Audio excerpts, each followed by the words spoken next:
We live in a world that's just always connected. It feels kind of like magic, doesn't it?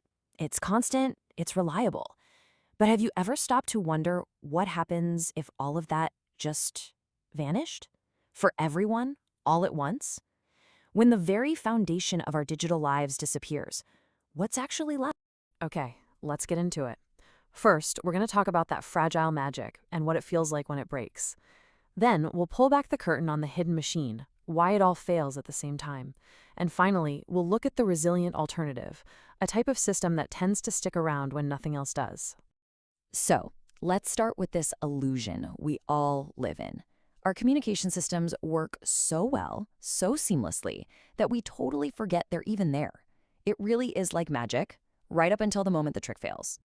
Just imagine it for a second. Your phone is a paperweight. The internet is just gone. Every app you try to open just gives you that little spinning wheel of nothing. A really weird, unnerving silence starts to set in. And in that quiet, this deep uncertainty starts to bubble up. And this is the first question on everyone's mind, right? You start wondering, is it my phone? Is my Wi-Fi router on the fritz? Or did something much, much bigger just happen? That silence kind of forces you to confront how widespread the problem might actually be. And it wouldn't take long for the real-world impact to hit. All those little things that stitch our day together, paying for coffee, getting a ride, logging into work, pulling up a ticket, suddenly they're all impossible. The coordination we rely on just evaporates. Our whole daily routine just stops. So why does it happen like that? I mean, why doesn't everything just get slow or a little glitchy? Why does it go from perfectly fine to completely broken in an instant? Well, the answer is hidden in the way our modern world is actually built. This brings us to a really fascinating idea called the cliff effect. You see, our networks are constantly fixing little problems behind the scenes, so to us, they always look perfect. But when they're hit with a really major stress, there's no gentle decline. They don't bend, they just snap. It's like you're walking along and suddenly step right off a cliff you never even saw. And this kind of catastrophic failure isn't just bad luck. It's usually driven by three core vulnerabilities that are baked right into the DNA of our digital world.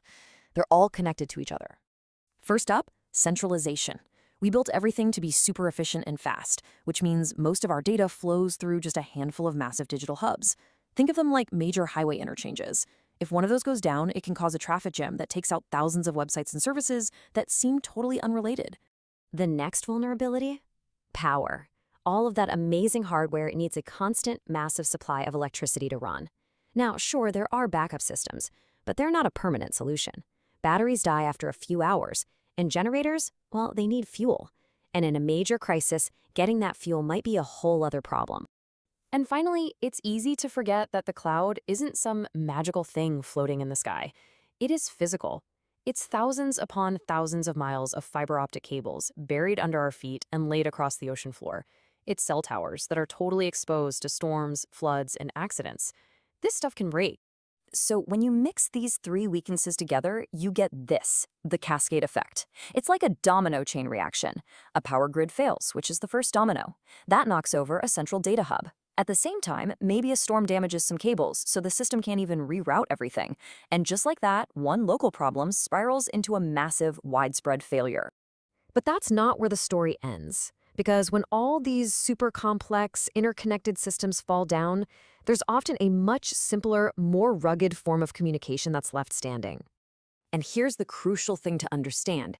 These simpler systems survive not because they're more advanced, but because they are the opposite. Think of a simple walkie-talkie or a ham radio.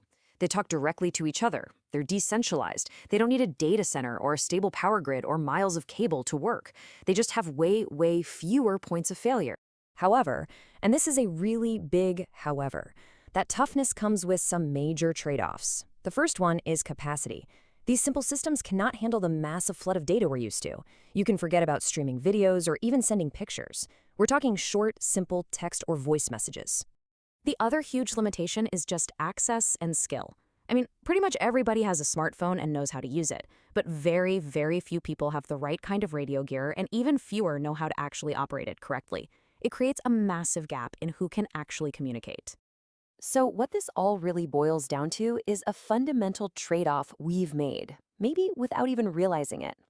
Our modern networks are built for incredible convenience, speed, and scale, but they're brittle. Older, simpler systems made the exact opposite deal. They sacrificed convenience for sheer durability. Look, the goal here isn't to say one is good and the other is bad. It's just about understanding that balance.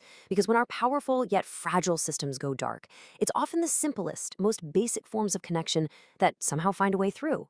And it kind of forces us to ask a much bigger question. When all that digital noise finally goes away, what does being connected truly mean?